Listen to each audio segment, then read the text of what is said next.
unprecedented case against free speech on Twitter. Saudi Arabia to sue Twitter user describing Palestinian poet's death sentence as ISIS-like. This man is a 35-year-old Palestinian poet who was sentenced to death, and a Twitter user spoke out against this, comparing the kingdom's recent decision to execute a poet to punishments handed down by ISIS. That's right, folks. The Justice Ministry will sue the person who described the sentencing of a man to death for apostasy as being ISIS-like. So, suggesting that your death sentence on a poet for apostasy is comparable to ISIS is unacceptable in Saudi Arabia, and you can be sued for even suggesting such a thing. But, I mean, that's Saudi Arabia, right? Certainly nothing could ever happen like that here in Canada. Well, folks, you may be quite shocked to learn of a Canadian story that involves Twitter and freedom of speech on the internet. Only, it's not ISIS that you're not allowed to criticize, it's the feminazis.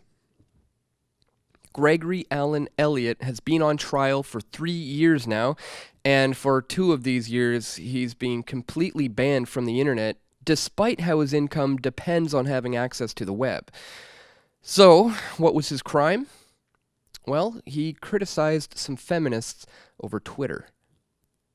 It all started back in 2012 when Stephanie Guthrie decided to use Twitter to target Ben Spur, who's a video game designer who created this game where players could punch another feminist, Anita Sarkeesian, in the face. And actually, Ben Spur's punching in the face video game wasn't just directed only at feminists. He actually made another one where you could punch a conservative activist in the face. Now, whether the game was in good taste or not, it really isn't the issue. But Stephanie Guthrie decided that it wasn't, and in her words, she aimed to sick the internet on Spur so as to impact his real-life experience. So Guthrie basically launched a modern-day witch hunt against Burr based on a video game that he created that she didn't like. Now, Gregory Allen Elliott, who's a local artist and is well-known in Toronto, objected to the witch hunt. And he tweeted that this tactic was every bit as vicious as the face punch game.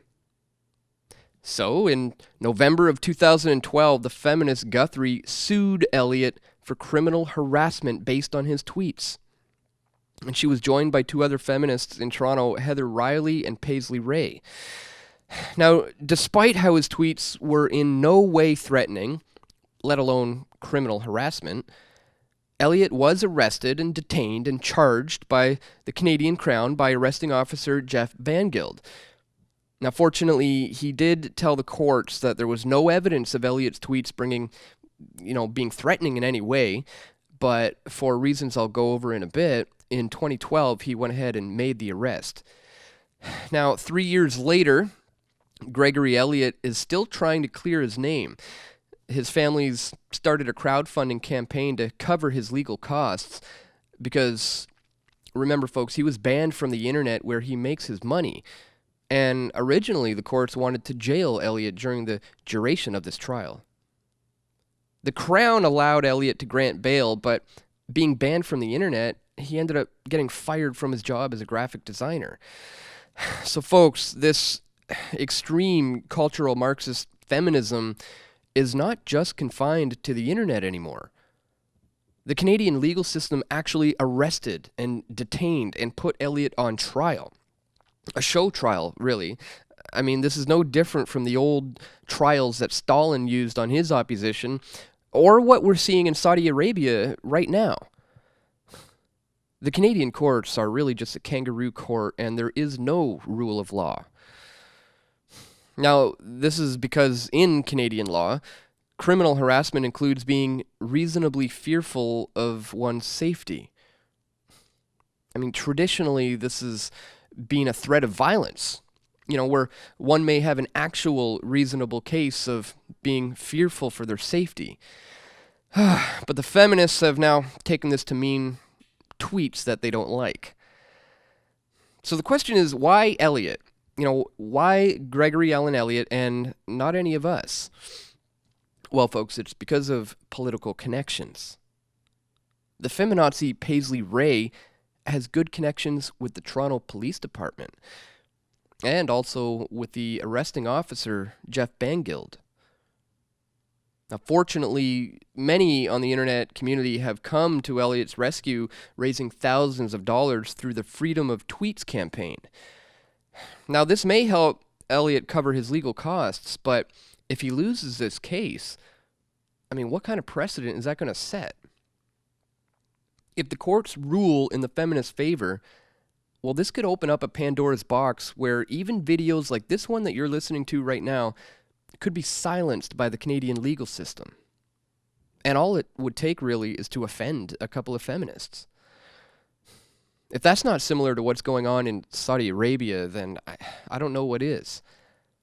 With more cultural Marxism at home and what's now looking to be World War III brewing up in the Middle East, we really are witnessing the end of Western civilization right now. But folks, free speech is worth preserving, so as long as I'm able to continue to speak my mind here on the internet, I'm certainly going to continue to do so. And I hope that you continue to stick with me, folks.